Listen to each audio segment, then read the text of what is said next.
Robert Greene, Power, les 48 lois du pouvoir. Édition à contre-courant. 2009. Traduction Mira et Lakshmi Bori. Préface. Loi 1. Ne surpassez jamais le maître. Ceux qui sont au-dessus de vous doivent toujours se sentir largement supérieurs. Dans votre désir de leur plaire et de les impressionner, ne vous laissez pas entraîner à faire trop étalage de vos talents, ou vous pourriez obtenir l'effet inverse, les déstabiliser en leur faisant de l'ombre. Faites en sorte que vos maîtres apparaissent plus brillants qu'ils ne sont, et vous atteindrez les sommets du pouvoir. Loi 2. Ne vous fiez pas à vos amis, utilisez vos ennemis. Gardez-vous de vos amis, beaucoup vous trahiront par envie, d'autres se montreront gâtés, tyranniques. Un ancien ennemi que vous engagez sera plus loyal qu'un ami, parce qu'il devra faire ses preuves. En fait, vous avez plus à craindre de vos amis que de vos ennemis. Si vous n'avez pas d'ennemis, trouvez le moyen de vous en faire. Loi 3. Dissimulez vos intentions. Maintenez votre entourage dans l'incertitude et le flou, en ne révélant jamais le but qui se cache derrière vos actions. S'ils n'ont aucune idée de ce que vous préparez, ils ne pourront pas préparer de défense. Guidez-les assez loin dans une autre direction. Enveloppez-les d'un écran de fumée, et quand ils perceront à jour vos desseins, il sera trop tard. Loi 4. Dites-en toujours moins que nécessaire. Plus vous vous laissez aller à parler, plus vous avez l'air banal et peu maître de vous-même. Même anodines, vos paroles sembleront originales si elles restent vagues et énigmatiques. Les personnages puissants impressionnent et intimident parce qu'ils sont peu loquaces. Plus vous en dites, et plus vous risquez de dire des bêtises. Loi 5. Protégez votre réputation comme la prunelle de vos yeux. La réputation est la pierre angulaire du pouvoir. À elle seule, elle peut vous permettre d'impressionner et de gagner. Cependant, lorsqu'elle est compromise, vous êtes vulnérable, et l'on vous attaquera de toutes parts. Faites en sorte que votre réputation soit toujours impeccable. Soyez vigilant et déjouez les attaques avant qu'elles ne se produisent. En même temps, apprenez à détruire vos ennemis par leur réputation. Ouvrez-y des brèches, puis taisez-vous et laissez faire la meute. Loi 6. Attirez l'attention à tout prix. Les gens jugent tout à l'apparence. Ce qui n'est pas visible ne compte pour rien. Ne vous laissez jamais noyer dans la foule ni sombrer dans l'oubli. Soyez à tout prix le point de mire, celui que l'on remarque. Faites-vous plus grand, plus chatoyant, plus mystérieux que la masse terne et morne. Soyez l'aimant qui attire tous les regards. Loi 7. Laissez le travail aux autres, mais recueillez-en les lauriers. Loi 7. Laissez le travail aux autres, mais recueillez-en les lauriers. Utilisez la sagesse, le savoir et le travail des autres pour faire avancer votre propre cause. Non seulement cette aide vous fera gagner une énergie et un temps précieux, mais elle vous conférera une aura quasi divine d'efficacité et de diligence. À la fin, vos collaborateurs seront oubliés et on ne se souviendra que de vous. Ne faites jamais ce que les autres peuvent faire à votre place. Loi 8. Obligez l'adversaire à se battre sur votre propre terrain. Quand on force une personne à agir, on est maître de la situation. Il vaut toujours mieux amener un adversaire à soi en le faisant abandonner ses propres plans. Appâtez-le avec des gains fabuleux, puis passez à l'attaque. Vous aurez ainsi les cartes en main. Loi 9. Remportez la victoire par vos actes et non par vos discours. Le triomphe momentané obtenu en haussant le ton n'est qu'une victoire à la Pyrrhus. Le ressentiment, la rancœur que l'on suscite sont plus forts et plus durables que la docilité forcée de votre interlocuteur. Votre pouvoir sera bien plus grand si vous arrivez à obtenir son accord par vos seules actions, sans dire un mot. Ne prêchez pas, montrez l'exemple. Loi 10. Fuyez la contagion de la malchance et du malheur. On peut mourir du malheur d'autrui, les états d'âme sont contagieux. En voulant aider celui qui se noie, vous courez seulement à votre perte. Les malchanceux attirent l'adversité sur eux-mêmes et aussi peut-être sur vous. Préférez la compagnie de ceux à qui tout réussit. Loi 11. Rendez-vous indispensable. Pour garder votre indépendance, vous devez faire en sorte que l'on ne puisse se passer de vous. Plus on compte sur vous, plus vous êtes libre. Tant que vous serez le garant du bonheur et de la prospérité des autres, vous n'aurez rien à craindre. Faites en sorte qu'ils n'en sachent jamais assez pour se débrouiller seuls. Loi 12. Soyez d'une honnêteté et d'une générosité désarmantes. Un acte sincère et honnête compense des dizaines de scélératesses. L'honnêteté et la générosité font baisser la garde des plus soupçonnés. Soyez honnête à bon escient, trouvez le défaut de la cuirasse, puis trompez et manipulez à loisir. Un cadeau offert à propos, un cheval de Troie, aura un effet similaire. Loi 13. Misez sur l'intérêt personnel, jamais sur la pitié ni la reconnaissance. Si vous avez besoin d'un allié, ne lui rappelez pas l'aide que vous lui avez apportée ni les services que vous lui avez rendus, vous le feriez fuir. Mieux vaut faire valoir dans votre demande d'alliance un élément qui lui sera profitable. Insistez sur ce point. Plus il aura à y gagner, plus il fera preuve d'empressement. Loi 14. Soyez un faux ami et un vrai espion. Tout savoir de son rival est indispensable. Vous prendrez un avantage inestimable en postant des espions qui vous communiqueront des informations précises. Mieux encore, espionnez vous-même. Dans les réunions mondaines, ouvrez l'œil, prêtez l'oreille. Par des questions indirectes, percez à jour les faiblesses et les intentions de vos interlocuteurs. Faites feu de tout bois pour exercer l'art de l'espionnage. Loi 15. Écrasez complètement l'ennemi. Tous les grands chefs depuis Moïse savent qu'un ennemi redoutable doit être exterminé jusqu'au dernier. Parfois, ils l'ont appris à leurs dépens. S'il ne subsiste ne serait-ce qu'une faible braise, le feu reprendra. Vous avez beaucoup plus à perdre en faisant preuve de clémence qu'en éliminant complètement votre ennemi. Ce dernier se remettra et cherchera à se venger. Écrasez-le non seulement physiquement, mais aussi en esprit. Loi 16. Faites-vous désirer. Tout ce qui est rare est cher. Plus on se fait voir, plus on se fait entendre, et plus on semble ordinaire. Si vous faites partie d'un groupe, éloignez-vous-en un certain temps, et l'on parlera de vous davantage. Vous serez même plus admiré. Pratiquez l'absence. La rareté augmentera votre valeur. Loi 17. Soyez imprévisible. L'homme est féru d'habitude, surtout chez autrui. Quand vous ne surprenez plus personne, vous donnez aux autres l'impression qu'ils vous ont percé à jour. Renversez la situation. Soyez délibérément imprévisible. Un comportement sans rime ni raison déstabilisera les gens. Ils s'épuiseront à faire l'exégèse de vos actes. Cette stratégie peut intimider, voire même susciter la terreur. Loi 18. Ne restez pas dans votre tour d'ivoire. Le monde est une jungle et les ennemis sont partout. Chacun doit se protéger. Une forteresse semble le lieu le plus sûr, mais l'isolement a ses dangers. D'une part, il vous prive d'informations importantes, d'autre part, en vous isolant, vous devenez une cible facile et l'objet de tous les soupçons.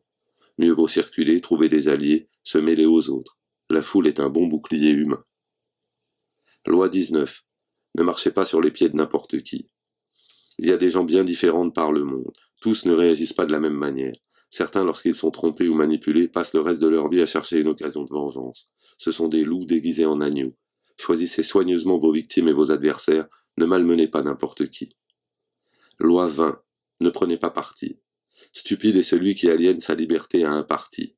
Soyez vous-même votre unique cause. En gardant votre indépendance, vous deviendrez le maître de tous. Dressez-les les uns contre les autres et obligez-les à vous suivre. Loi 21. À sot, sot et demi. On n'aime pas avoir l'air plus bête que son voisin. Utilisez donc ce stratagème. Faites en sorte que ceux que vous visez se croient intelligents et surtout plus intelligents que vous. Une fois convaincus, ils ne chercheront pas plus loin et ne se méfieront pas de vos agissements. Loi 22. Capitulez à temps. Quand vous avez le dessous, ne continuez pas pour l'honneur. Rendez-vous. La capitulation vous donne le temps de vous refaire une santé, le temps de tourmenter et d'irriter votre vainqueur, le temps d'attendre que son pouvoir périclite. Ne lui laissez pas la satisfaction de la victoire, hissez le drapeau blanc. En tendant l'autre joue, vous le rendrez furieux et le déstabiliserez. Faites de la capitulation un outil de pouvoir. Loi 23. Concentrez vos forces. Économisez vos forces et votre énergie en les gardant concentrées à leur niveau le plus élevé. On gagne plus en exploitant un filon riche et profond qu'en faisant de l'orpaillage. L'intensif l'emporte toujours sur l'extensif. Quand on recherche des sources de pouvoir pour s'élever, il faut se trouver un maître de poids, une laitière bien grasse qui donnera du lait longtemps. Loi 24. Soyez un courtisan modèle. Le courtisan évolue dans un monde où tout tourne autour du pouvoir et du jeu politique. Il doit maîtriser l'art du flou, flatter, s'abaisser devant les grands, et exercer son pouvoir sur les autres de manière aussi courtoise que discrète. Apprenez et appliquez les lois de la cour, et votre ascension ne connaîtra pas de limite. Loi 25. Changez de peau. N'incarnez pas les clichés que la société vous impose. Forgez-vous une nouvelle identité qui exige l'attention et n'ennuie jamais l'auditoire. Soyez maître de votre image, ne laissez pas les autres la définir pour vous. Posez publiquement des actes spectaculaires. Votre pouvoir en sera rehaussé et votre personnalité prendra de la stature. Loi 26. Gardez les mains propres. Soyez un parangon de probité et de civisme. Ne vous abaissez jamais à aucune gaffe ni magouille. Restez au-dessus de tout soupçon.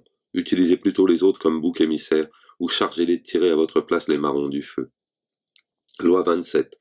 Créez une mystique. Les êtres humains ont un irrésistible besoin de croire en quelque chose.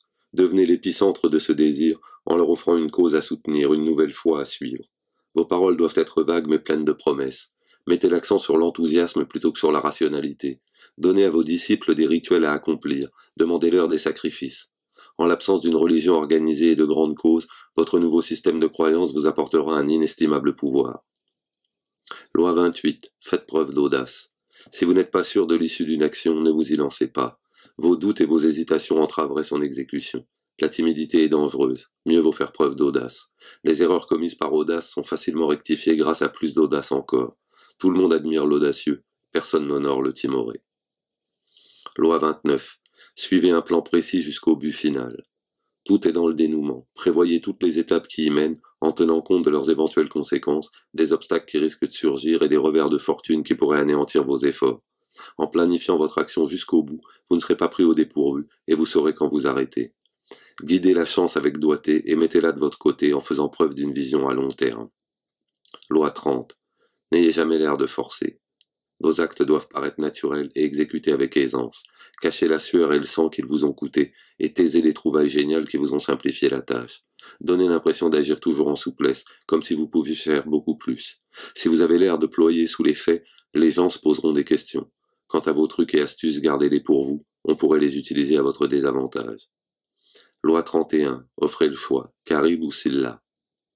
Les meilleures supercheries sont celles qui semblent laisser le choix à la victime. Elle a l'impression qu'elle maîtrise la situation, alors qu'elle est une marionnette entre vos mains. Proposez des alternatives qui joueront en votre faveur quelle que soit l'issue. Forcez les gens à faire le choix entre deux mots servant tous les deux vos desseins. Ils seront pris de quelque côté qu'ils se tournent. Loi 32. Touchez l'imagination. On fuit la vérité quand elle est laide et déplaisante. Ne rappelez jamais la réalité, sous peine d'avoir à affronter la colère, fille de la déception. La vie est si dure et si angoissante que ceux qui l'enjolivent par de belles histoires sont tels des oasis dans le désert, tout le monde afflue vers eux. C'est un grand pouvoir que de savoir exploiter l'imagination des masses. Loi 33. Trouvez le talon d'Achille. Tout le monde a un point faible, une fissure dans le rempart de sa personnalité, un sentiment d'insécurité, une émotion incontrôlable, un besoin criant, voire un péché mignon. Quelle que soit cette faiblesse, c'est un talon d'Achille sur lequel vous pourrez agir à votre avantage lorsque vous l'aurez découvert. Loi 34. Soyez royal. Le traitement qu'on vous réserve est le reflet de votre attitude. La vulgarité et la banalité n'inspirent nul respect. C'est parce qu'un roi se respecte qu'il inspire le respect aux autres. Montrez-vous royal et confiant dans votre pouvoir et vous apparaîtrez digne de porter la couronne. Loi 35. Maîtrisez le temps. Ne vous pressez jamais. La précipitation trahit un manque de sang-froid. Soyez patient. Chaque chose vient à son heure. Attendez le bon moment. Flairez l'air du temps. Les tendances qui vous porteront au pouvoir. Restez en garde tant que l'heure n'est pas venue et portez les stockades à point nommé. Loi 36. Méprisez les contrariétés. En vous laissant obséder par un problème insignifiant, vous lui donnez de l'importance. Prêtez attention à un ennemi le renforce. À vouloir réparer une erreur minuscule, on risque de l'aggraver. Si tout ce que vous désirez est hors de votre portée, traitez-le par le mépris. Moins vous vous montrerez intéressé, plus vous paraîtrez supérieur. Loi 37. Jouez sur le visuel. Le recours à des images frappantes et à des gestes symboliquement forts crée une aura de pouvoir. Tout le monde y est sensible. Mettez-vous en scène. Choisissez des symboles visuels impressionnants qui grandissent votre présence. Ébloui par l'apparence, nul ne prêtera attention à ce que vous faites réellement. Loi 38. Pensez librement, parlez sobrement. Si vous affichez des opinions à contre-courant, anticonformistes, peu orthodoxes, on pensera que vous vous croyez plus malin que les autres et que vous les prenez de haut, et l'on cherchera à vous en faire passer l'envie. Mieux vaut se fondre dans la masse, ne partagez vos idées qu'avec des amis tolérants et sûrs qui apprécient votre originalité. Loi 39. Exaspérez l'ennemi. La colère est stratégiquement contre-productive. Il faut toujours garder son calme et rester objectif. Si l'on peut mettre son ennemi en colère tout en conservant son sang-froid, on prend sur lui un avantage décisif.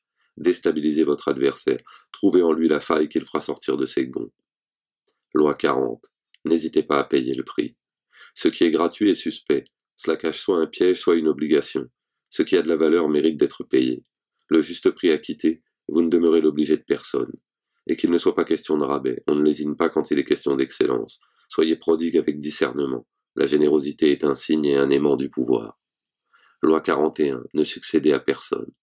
Le premier arrivé paraît toujours plus éclatant et plus original que celui qui prend sa suite. Si vous succédez à un grand homme ou que vous avez un parent célèbre, vous aurez à en faire 2 fois plus pour l'éclipser. Ne vous perdez pas dans son ombre, ne vous identifiez pas à un passé qui n'est pas le vôtre. Affirmez votre nom et votre identité en changeant radicalement de trajectoire. Tuez le père dominateur, jetez son legs aux orties, et établissez votre pouvoir en brillant à votre façon.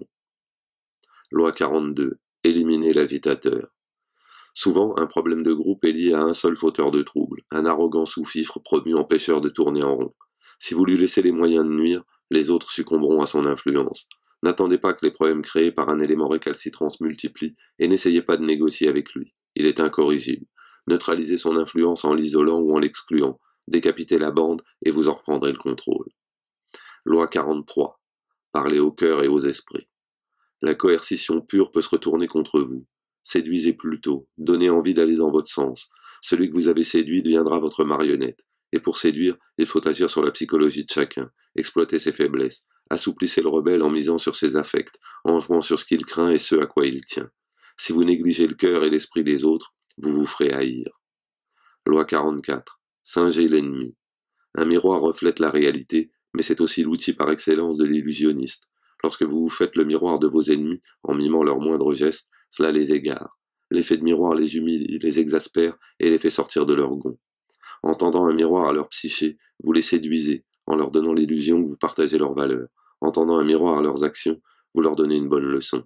Rares sont ceux qui résistent aux facéties du singe. Loi 45. Appelez au changement, pas à la révolution. Le changement est salutaire, tout le monde est d'accord là-dessus. Mais notre quotidien est pétri d'habitudes. Trop d'innovations simultanées traumatisent et conduisent à la révolte. Si vous venez d'être intronisé à un poste de pouvoir ou que vous essayez d'en établir les bases, montrez bien que vous respectez les traditions. Si un changement est nécessaire, faites-le passer pour une légère amélioration du passé. Loi 46. Ne soyez pas trop parfait. Paraître mieux que tout le monde est toujours périlleux, mais le pire est de sembler n'avoir ni défaut ni faiblesse. La jalousie fabrique des ennemis silencieux. Il est avisé d'exhiber quelques défauts de temps en temps, d'avouer de petits vices sans conséquence, afin de désamorcer l'envie et de paraître plus humain, plus accessible. Seuls les morts et les dieux sont impunément parfaits. Loi 47. Sachez vous arrêter. Le moment de la victoire est celui du plus grand péril. Dans l'euphorie de la réussite, un excès de confiance en vous peut vous pousser à dépasser le but que vous vous étiez fixé. N'allez pas trop loin, ou vous vous ferez plus d'ennemis que vous n'en avez vaincu. Ne laissez pas le succès vous monter à la tête. Rien ne remplace une bonne stratégie et une planification prudente. Fixez-vous un but et, lorsque vous l'aurez atteint, arrêtez-vous. Loi 48. Soyez fluide.